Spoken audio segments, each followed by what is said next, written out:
Добро пожаловать, друзья, на канал Фактограф, в увлекательный мир роскошных особняков, которые никто не хочет покупать. За стенами этих зданий скрываются истории богатства, роскоши и интриг. Но почему же они остаются без владельцев? Дело в том, что одни дома имеют слишком высокий ценник, другие расположены в неблагополучных городах, третьи связаны с мистическими историями о привидениях, а четвертые вовсе запятнаны кровью. В этом видео мы заглянем в самые загадочные и масштабные особняки, которые одновременно и манят, и отпугивают потенциальных владельцев. Мы расскажем вам истории этих домов и откроем секрет, почему в этих великолепных усадьбах никто не хочет селиться. Так что садитесь поудобнее и давайте начнем. Дом Гранот-Лома, штат Мичиган. Этот особняк считается самым крупным деревянным домом в США. Вы только посмотрите, в каком живописном месте он находится. Роскошное поместье, окруженное 2 километрами леса, стоит на берегу огромного озера. Внутри особняка находится 23 спальни и множество других комнат. Помимо главного дома в комплекс входят больше десятка строений, начиная с гостевых домиков и заканчивая гаражом, способным вместить целый парк автомобилей, а также бассейн, фруктовый сад и километровая береговая линия с собственным причалом. В 2015 году дом Гранот-Лома был выставлен на продажу за $40 миллионов, а затем цена снизилась до 20, но он все равно не продается. Почему же такой особняк никто не желает купить? Он находится на большом расстоянии от городов и нуждается в реставрации. Устаревший интерьер в стиле охотничьего домика с чучелами животных тоже мало кого привлекает. И его нельзя менять, ведь особняк внесен в Национальный реестр исторических мест США. Так и вышло, что один из самых просматриваемых объектов на риэлторских сайтах США труднее всего продать. Дворец любви, Беверли-Хиллз, Калифорния. Поместье в средиземноморском стиле расположено на частной территории с собственным лесопарком. Дом продали в 2007 году за $35 миллионов.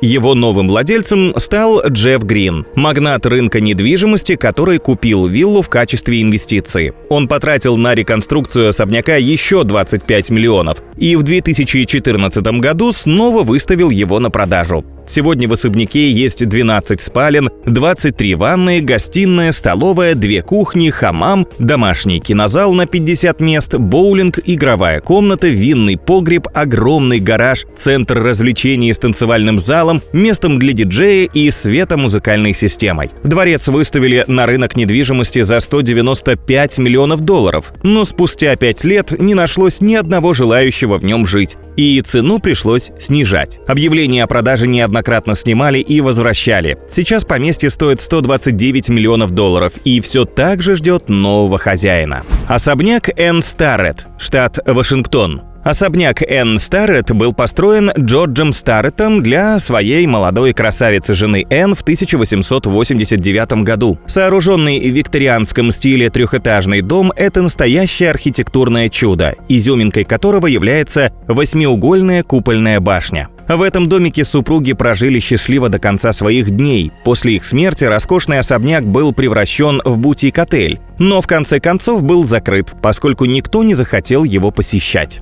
Все дело в призраках. Постояльцы отеля не раз утверждали, что видели в стенах здания рыжеволосую девушку и мужчину, а также испытывали некий дискомфорт от ощущения присутствия постороннего в доме. Вероятно, это сами Джордж и Энн пугали гостей, не желая, чтобы кто-то хозяйничал в их гнездышке. Сейчас особняк выставлен на продажу, однако желающих приобрести дом с привидениями пока не нашлось. Особняк Сильвестра Нолтона Пирса, штат Массачусетс. Как вы себе представляете дом с привидениями? Нам кажется, что он должен выглядеть примерно как классический викторианский дом Сильвестра Пирса. Это просто идеальный архетип дома с привидениями. Старинное сооружение, располагающееся в городе Гарднере, штата Массачусетс, населено, согласно слухам, многочисленными призраками, которые охотно показываются людям, но от чего-то не ложатся на фото и видео. Дом имеет площадь в 650 квадратных метров. Здесь есть парадная лестница, рабочий кабинет, столовая, кухня, комната для оздоровительных процедур и 7 спален. В доме слышны чьи-то тихие голоса, часто самопроизвольно движется мебель и хлопают двери. Температура в помещениях летом может за минуту упасть почти до нуля. Дом был построен в 1875 году, и в нем умерло несколько членов семьи Пирс.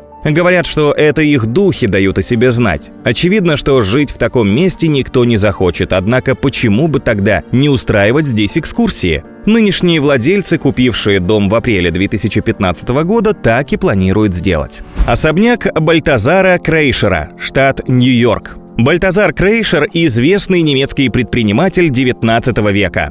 В 1885 году он купил землю на Стейтен-Айленде, где построил 2 особняка и кирпичную мануфактуру. Но случилась беда. Сначала сгорел его завод, затем 1 особняк, а спустя время один из его сыновей покончил жизнь самоубийством. Более 100 лет спустя, в 2005 году, по приказу босса мафии, смотритель уцелевшего особняка совершил убийство. Он искалечил тело жертвы и сжег его в подвальной печи. Сегодня дом Бальтазара Крейшера считается местом скопления привидений и является излюбленным местом для посещения в день Хэллоуина. Частенько люди замечают призраков в окнах, от необъяснимых стонов и до скрипа мебели, двигающейся самостоятельно. Этот исторический дом напичкан паранормальными явлениями.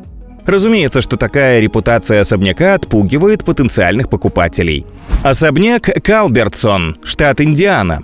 В мире есть немало проклятых мест, но это, пожалуй, самое жуткое. Все началось еще с 1888 года, когда в бушующую грозу в особняк ударила молния, и в разбушевавшемся пожаре погибли все его жители. В 1933 году дом купил доктор Гарольд Вебб и стал принимать пациентов на дому. Со временем дети доктора начали жаловаться, что видят жуткое существо, но все списали на детскую фантазию. Кроме того, в темное время суток из подвала доносились звуки лязганья цепей, тихие крики и стоны, и в доме стал ощущаться тошнотворный запах, исходимый прямо из щелей в полу. Однажды Гарольд по просьбе жены все-таки спустился в подвал, но, выйдя оттуда, сказал, что ничего необычного не обнаружил. В 1934 году один из пациентов прибыл в назначенное доктором время и обнаружил, что все двери в доме заперты, а в окрестности стоит гробовая тишина. Полиция взломала дверь и нашла внутри изувеченные тела всех членов семьи, а в подвале обнаружила сеть тайных туннелей, в которых обезумевший доктор заточал своих пациентов и проводил на них дикие эксперименты. После этого дом никто не трогал 50 лет. Однако в 1987 году его снова открыли, но уже в качестве жуткого аттракциона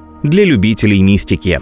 Поместье Пиларс, штат Нью-Йорк. Купите особняк, получите в подарок привидение. Так бы звучала правдивая реклама этого исторического здания в Нью-Йорке. Дом был построен в 1878 году в греческом стиле. В нем есть 6 спален, 3 ванные комнаты, 5 каминов, гостиная, библиотека и даже бальный зал. Это классический образец особняка площадью 670 квадратных метров. Последний раз поместье Пиларс продали в 2006 году за $52 тысячи.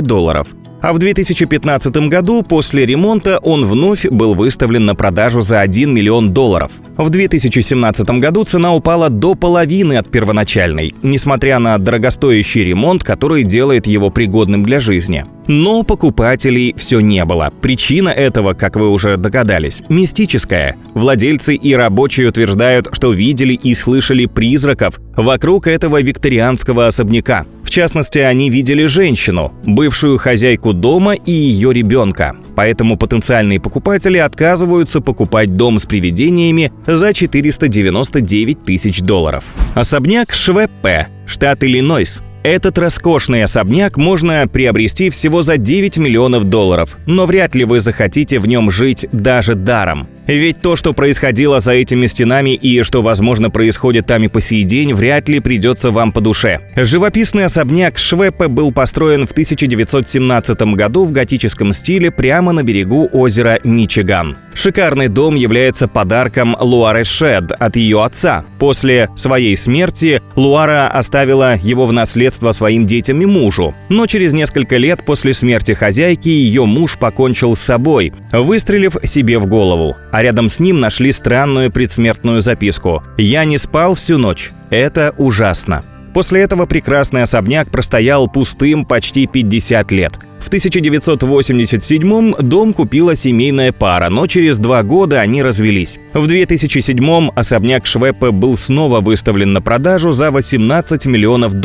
За 10 лет цена упала на 50%, но покупатель так и не нашелся. Дома по $1. Город Детройт, США. Старинный фамильный дом почти в центре Детройта всего за $1. Миф или реальность? Реальность. Более того, этот дом даром никто не хочет брать, и таких особняков здесь много. Еще несколько десятков лет назад Детройт считался мировой столицей автомобилестроения. Но после того, как в 1973 году разразился нефтяной кризис, а следом экономический спад, которые привели к упадку американской автомобильной промышленности и самого Детройта, город по уши увяз в глубоком финансовом кризисе. Дошло до того, что с одной стороны проспектов сверкали огнями респектабельные отели и рестораны, а с другой стояли заброшенные дома с разбитыми окнами. В упадочных кварталах живут наркоманы, преступники и орудуют мафиози. Местные власти используют различные приемы, чтобы заманить в город переселенцев. Например, предлагают достойный особняк по цене в $1. Если вы приобретете такой дом, то вам придется жить в нем определенное время, и вы не сможете его продать. Кроме того, новые владельцы должны будут вкладывать деньги в развитие инфраструктуры района. Но никто не спешит переезжать в город-призрак. Дом наблюдателя, штат Нью-Джерси. В 2014 году супружеская пара Мария и Дерек Броддузы приобрели старинный трехэтажный дом 1905 года, дом номер 657 на бульваре Уэстфилде. Пока в новом жилище кипели ремонтные работы, пара жила в своем старом доме. В то же время они начали получать жуткие письма от сталкера. Их автор демонстрировал осведомленность по поводу того, что происходит в доме и в семье его новых владельцев.